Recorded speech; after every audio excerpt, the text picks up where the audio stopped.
बिस्मिल्लाहिर्रहमानिर्रहीम। दोस्तों, इक्विटल क्या है?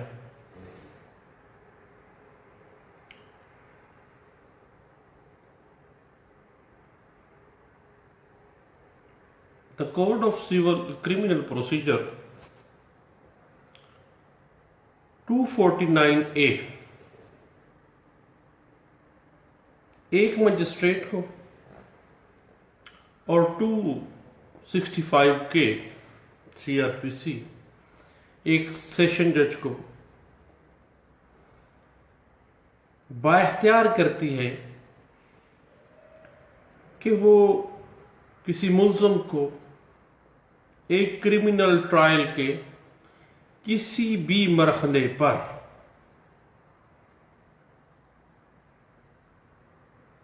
प्रोसिक्यूटर को सुनने के बाद, कंप्लेनेंट को सुनने के बाद और मुल्ज़म को सुनने के बाद बरी कर सकती है।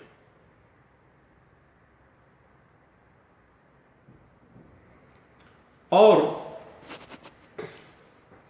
249A CRPC, 265K CRPC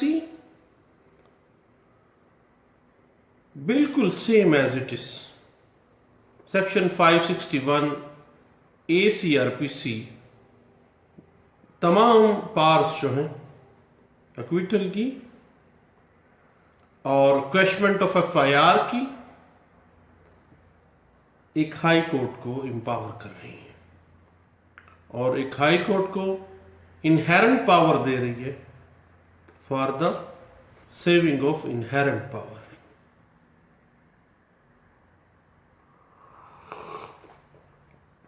acquittal का मानी है किसी शख्स को एक जुर्म से बरी कर देना, एक जुर्म के अंदर जो मुल्ज़म है उसको मासूम करार दे देना।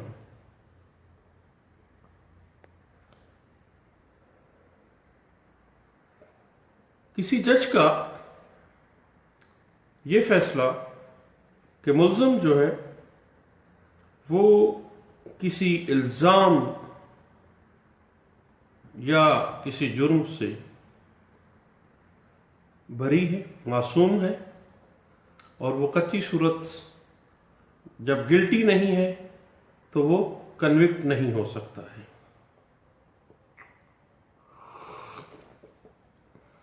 टू 249A CRPC एक मजिस्ट्रेट की पावर है कि वो मुल्ज़म को ट्रायल के किसी भी स्टेज पर बरी कर सकता है जब वो समझे कि चार्ज जो है, इल्जाम जो है वो बेबुनियाद है और मुल्ज़म को मुजरम ठहराने में किसी किस्म का कोई इम्कान बाकी नहीं है। सफ़ाए मिसल पर कोई ऐसी शहादत मौजूद नहीं है कि मुल्ज़म मुजरम बन सके।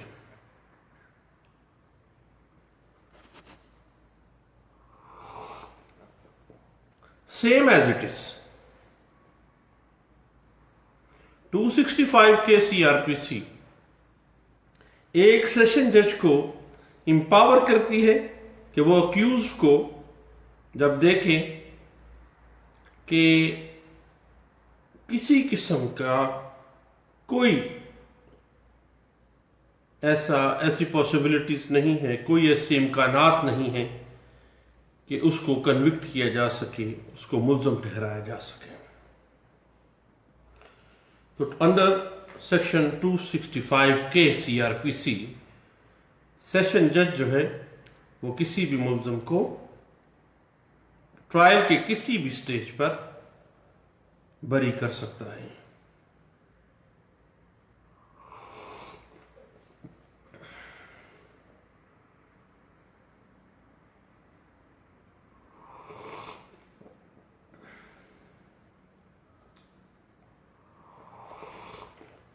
बुनियादी तौर पर एक्विटल का मकसद यह है कि जब कानून ये देखे कि मुल्ज़िम को मुजरम ठहराने की कोई इम्कानी सूरत नहीं है, किसी सूरत उसको उस जुर्म में कन्विक्ट नहीं किया जा सकता है, और जो उस पे इल्जाम लगाया जा रहा है वो बेबुनियाद साबित हो रहा है, तो ट्रायल की कंफ्यूजन से बचने के लिए और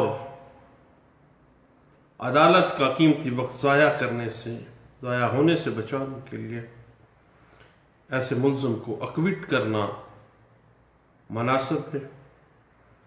और सेक्शन 249A CRPC और सेक्शन 265K CRPC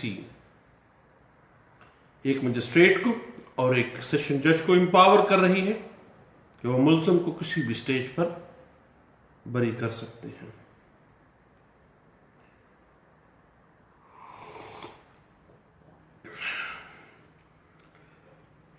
जिस तरह से एक मजिस्ट्रेट अंडर सेक्शन 249A और एक सेशन जज अंडर सेक्शन 265K एक मुल्ज़िम को बरी कर सकता है, same as it is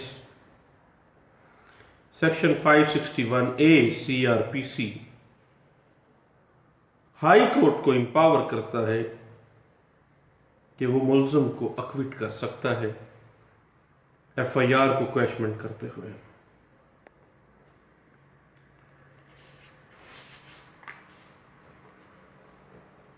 high court के पास अंडर सेक्शन 561A CRPC जो पावर है वो ये है कि to give effect to any order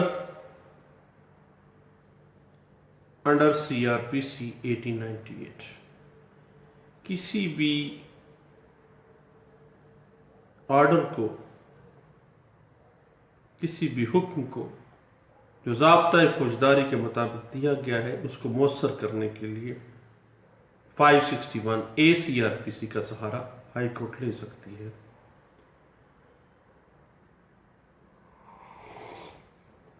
दूसरा मकसद 561A CRPC का यह है कि किसी ट्रायल कोर्ट की जो अब्यूज ऑफ प्रोसेस है, प्रोसेस का मिसयूज है, उससे बचा जाए, उससे लोगों को बचाया जाए। तीसरा जो मकसद है 561A CRPC का वो ये है कि इंसाफ के तकाज़ों को बरकरार रखने के लिए saving the inherent power of high court जो है वो इस्तेमाल की जाती है। और अदालत अगर किसी भी मरहले पर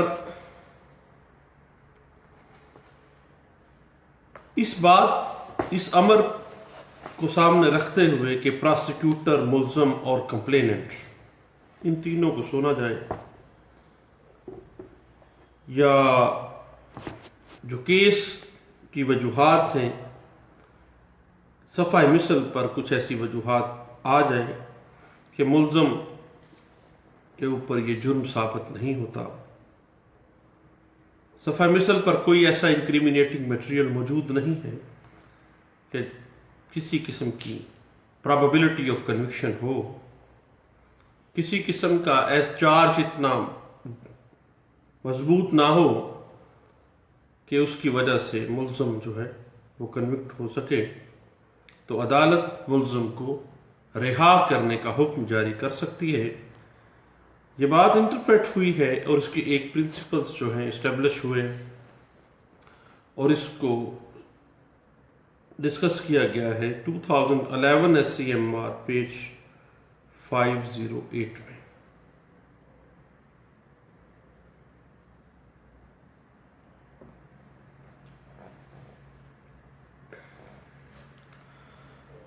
सेक्शन 249A CRPC और सेक्शन 265K CRPC के तहत बरी होने के लिए एप्लीकेशन किसी भी स्टेज पर दी जा सकती है और अदालत अपने इख्तियार को एक क्रिमिनल ट्रायल के किसी भी स्टेज के ऊपर इस्तेमाल कर सकती है।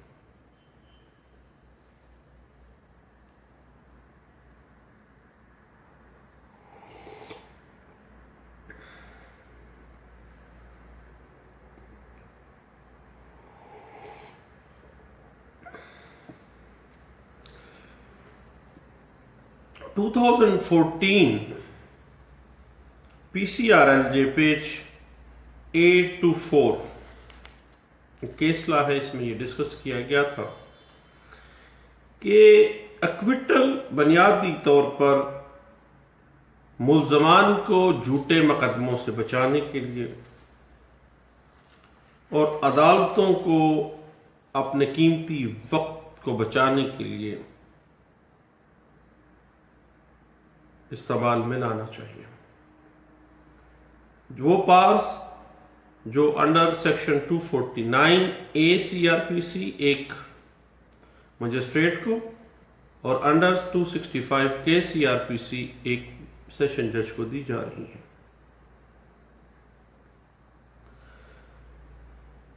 एप्लीकेशन जो मुल्ज़म देना चाहे 265K या 249 ACRPC के तहत, तो वो किसी भी वक्त किसी भी स्टेज पर दे सकता है। ये बात इंटरप्रेट हुई है 2004 SCMR पेज है 805 में।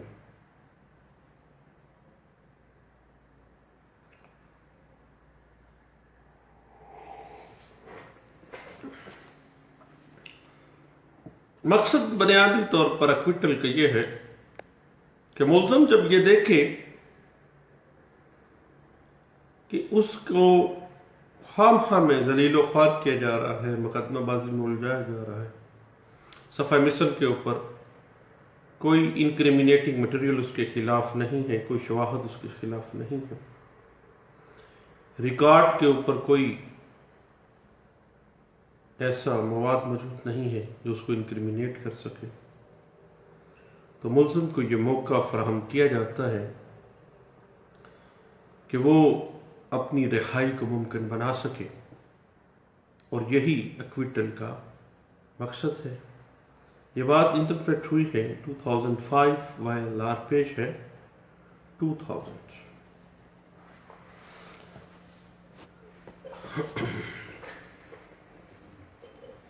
जब भी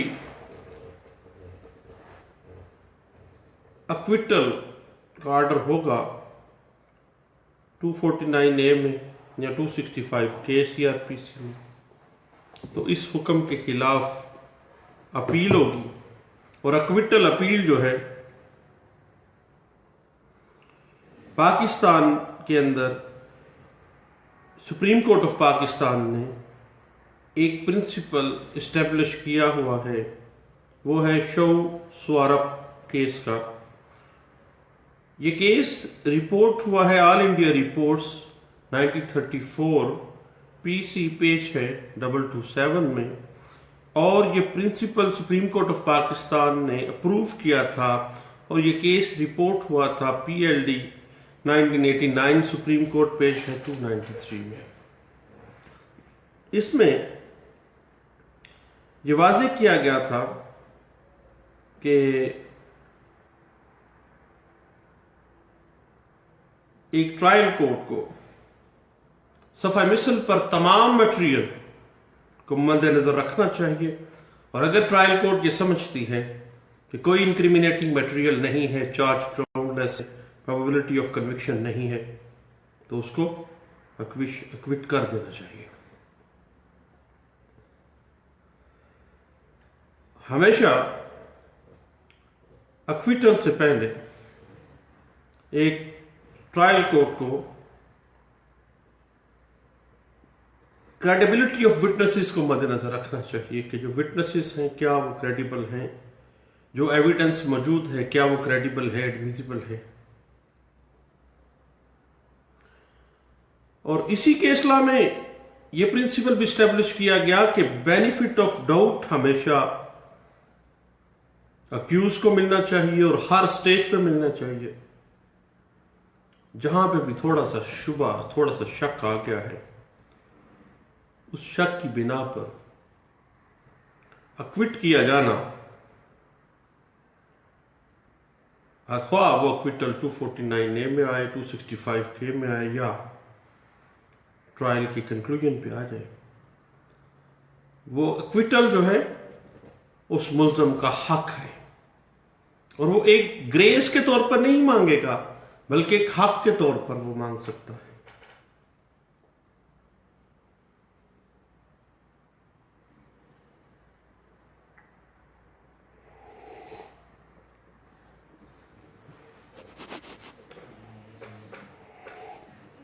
उसके बाद सेम एज इट इज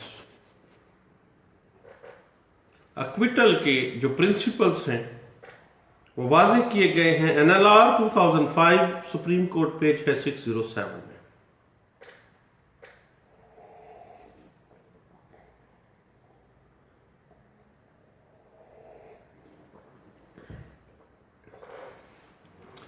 और अगर एक मुल्ज़म अब्सकॉन्डर हो जाता है और इश्तिहारी मुल्ज़म बाद में गिरफ्तार हो जाता है, ट्रायल आगाज होता है, आते ही वो 265K या 249A का सहारा लेता है या 561A CRPC का सहारा लेता है, तो कानून कहता है कि ऐसे मुल्ज़म को अक्विटल की रियायत नहीं दी जा सकती, कोई फेवर नहीं दी जा सकती। ये बात इंटरप्रेट हुई है 1990 PCRLJ पेज है 1042 में।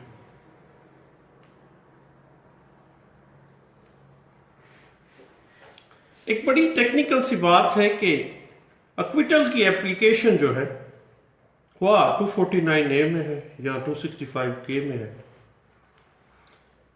इसके पेंडिंग होने के बावजूद मुकदमे की कार्रवाई जारी रखी जा सकती है। अगर एप्लीकेशन दी है तो यह नहीं होगा कि मुकदमे की कार्रवाई रोकी जाए, बल्कि कार्रवाई चलती रहेगी। ये बात इंटरप्रेट हुई है 2004 SCMR पेज है 1805 में। और अगर प्रोसिक्यूशन के गवाहान ऑकुलर विटनेस हो, डायरेक्ट विटनेस हो और वो मुनहरफ हो जाए, अगर विटनेसेस मुनहरफ हो जाए तो मुल्ज़म को 249A या 265K CRPC का फेवर नहीं दी जाएगी। इस बात की प्ली के ऊपर वो बरी नहीं हो सकेगा कि प्रोसिक्यूशन के जो विटनेसेस हैं वो मुनहरफ हो गए हैं, उसको बरी कर दिया जाए। ऐसी एप्लीकेशन खारिज की जाएगी। ये बात इंटरप्रेट हुई है 1998 CRLJ पेज है 236 में। जब भी ट्रायल के किसी मरहले पे मुल्ज़िम की तरफ से अक्विटल की एप्लीकेशन आती है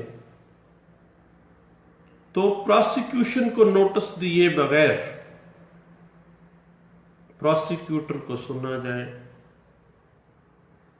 कंप्लेनेंट को सुना जाए और अक्यूज की बात सुनी जाए। और अगर प्रोसिक्यूशन को नोटिस दिए बगैर जज साहब अपने तौर पर अक्विट कर देते हैं तो ऐसी अक्विटल कानून की नजर में गैर कानूनी मुतसव्वर होगी। ये बात इंटरप्रेट हुई है 1998 SCMR पेज है 1840 और 2014 PCRLJ पेज है 861। याद रखिएगा कि ट्रायल की किसी भी स्टेज पर अक्विटल एप्लीकेशन मूव की जा सकती है। दौरान तफ्तीश अगर 249A या 265 के जाते ही अप्लाई कर देंगे, या 561 ACRPC दौरान तफ्तीश ही इस्तेमाल में ले आए, तो ऐसी एक्विटल नहीं हो सकती है। ये बात इंटरप्रेट हुई है 2005 PCRLJ पेज है 252 में।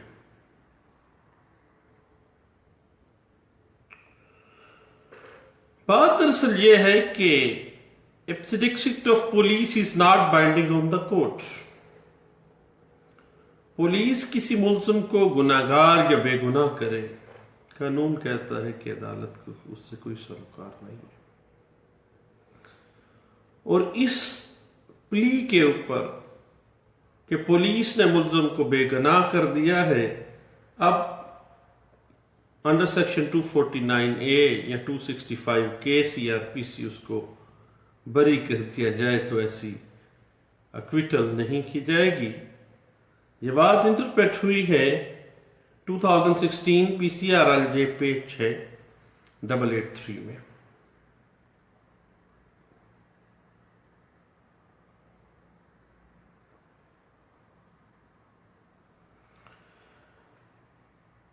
एक बड़ी टेक्निकल सी बात है कि अगर ट्रायल में शहादतें खत्म हो गई, जिरा मुकम्मल हो गई, फाइनल आर्गुमेंट्स पे आ गया है अब केस, आखिरी स्टेज के ऊपर ट्रायल खत्म होने के करीब है, अगर एक्विट होना है तो ट्रायल के एंड पे वैसे ही एक्विटल आ जाएगा। ट्रायल की आखिरी स्टेज पर एक्विटल एप्लीकेशन जो है वो मेंटेनेबल नहीं होगी। ये बात इंटरप्रेट हुई है 2005 SCMR पेज है 1544 में।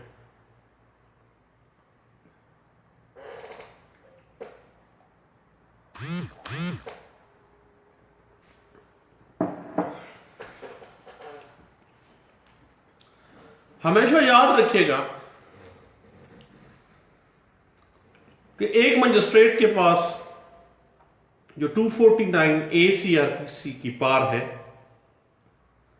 एक सेशन जज के पास 265 के CRPC की जो पार है, और एक हाई कोर्ट के पास saving of the inherent power of the high court under section 561A CRPC जो पार है, ये तीनों पार्स को एक्सटेंसिव हैं, एक दूसरे से मिलती जुलती हैं।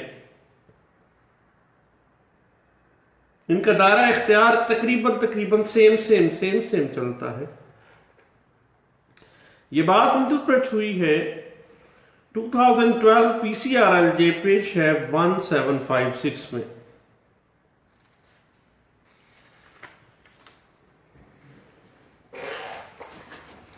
और अगर मुल्ज़िम इस बुनियाद पर 265 के या 249A या हाई कोर्ट में 561A CRPC एक्विटल एप्लीकेशन देता है कि चालान जो है बर वक्त जमा नहीं करवाया गया, मुकर्ररा मुद्दत गुजर चुकी है चालान जमा करवाने की, तो उस बिना पर उसको बरी कर दिया जाएगा, तो ऐसी बरीयत नहीं हो सकेगी। ये बात इंटरप्रेट हुई है 2001 MLD पेज है 334 में।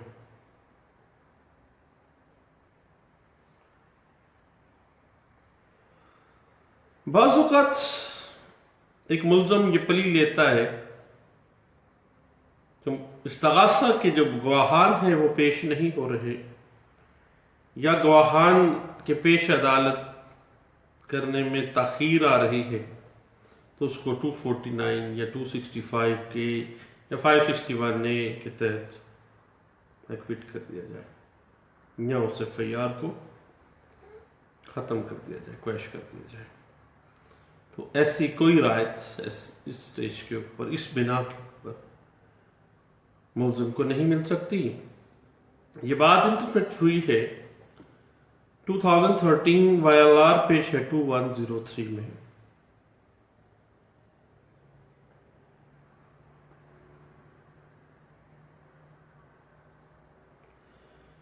अब बात दरअसल ये है कि अगर मुल्ज़िम को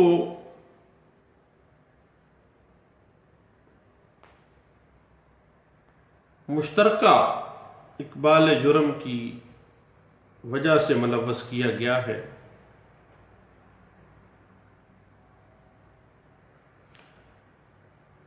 मुश्तरका एक्स्ट्रा जुडिशल कन्फेशन की बिना पर मुलव्वस कर किया गया है किसी मुल्ज़िम को, तो ऐसा मुल्ज़िम जो है वो इस बना के ऊपर कि ज्वाइंट एक्स्ट्रा जुडिशल कन्फेशन जो है वो वैल्यूएबल नहीं है, एडमिसिबल नहीं होगा, इस बिना के ऊपर उसको बरी किया जा सकता है। ये बात इंटरप्रेट हुई है 2012 CRNJ 258 में।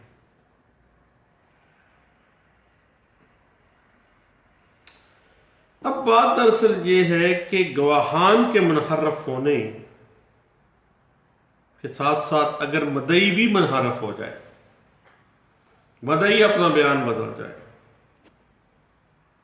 जब मदई ही बदल गया तो फिर जुर्म किस चीज का।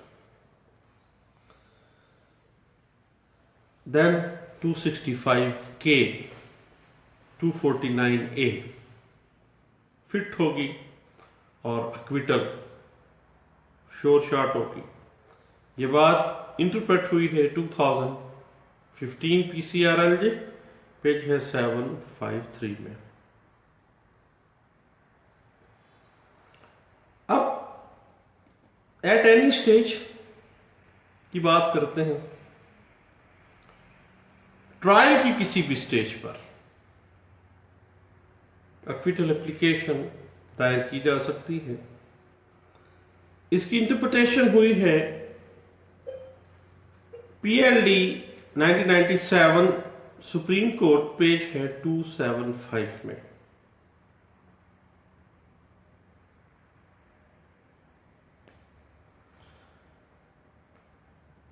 जब 12 दफा, कई दफा, बाज का 10 दफा, 15 दफा, 20 दफा, कई दफा प्रोसिक्यूशन के गवाहान के पेश करने के लिए मौके दिए जाएं और वो गवाहान पेश ना करे, देन एक्विटल एप्लीकेशन मंजूर कर लेनी चाहिए, क्योंकि गवाहान तो आ ही नहीं रहे, अदालत का कीमती वक्त ज़ाया हो रहा है और मुल्ज़िम ख़ामख़ा में फंसा हुआ है, जबकि कोई ऐसी प्रोबेबिलिटी ऑफ कन्विक्शन पीछे रह ही नहीं जाती जब गवाहान ही मौजूद नहीं है। ये बात इंटरप्रेट हुई है 1994 PCRLJ, पेज है 2493 में।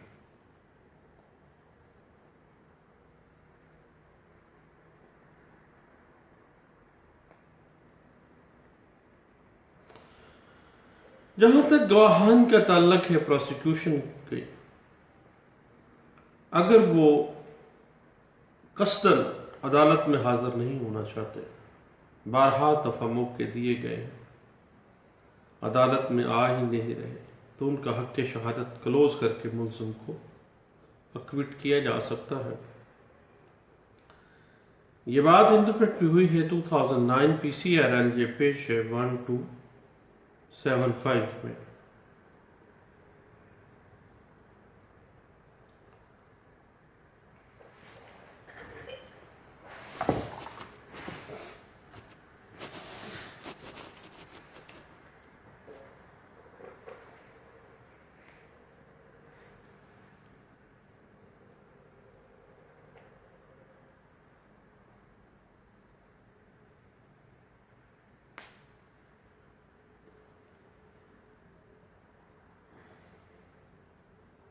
एक्विटल जो है, अगर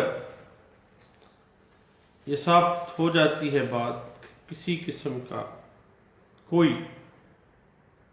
इंक्रिमिनेटिंग मटेरियल, कोई इंक्रिमिनेटिंग एविडेंस सफाई मिसल पे नहीं है,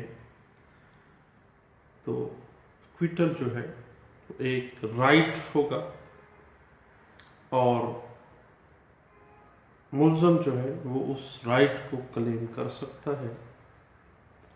ये बात इंटरप्रेट हुई है NLR 2005 SD पेज है 507 में।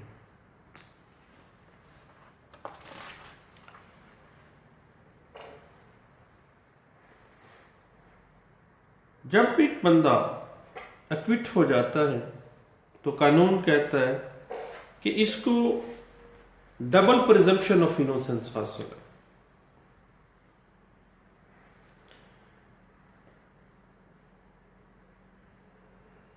और ये दोहरा मासूम है। ये बात इंटरप्रेट भी हुई है 2008 PCRLJ पेज है 1460 में।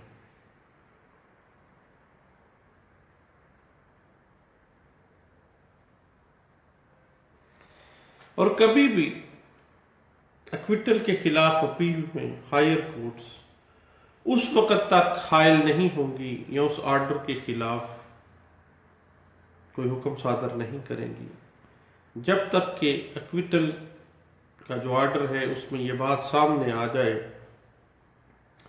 कि ये आर्टिफिशियल स्पेकुलेटिव नेचर का है, अदालत ने इंसाफ के तकाज़ों को मद्देनज़र नहीं रखा है, देन उस एक्विटल अपील पे कोई रिवर्स ऑर्डर किया जा सकता है। ये बात इंटरप्रेट हुई है 2005 CRLJ पेज है 480 में। अब बात करते हैं जब भी चार्ज ग्राउंडलेस हो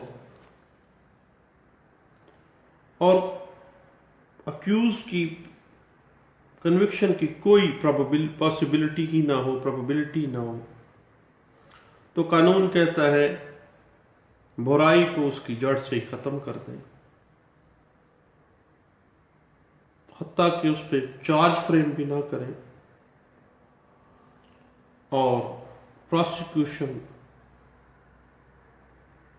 की जो प्रोसीडिंग्स हैं ट्रायल की उसको ड्रॉप कर देना चाहिए।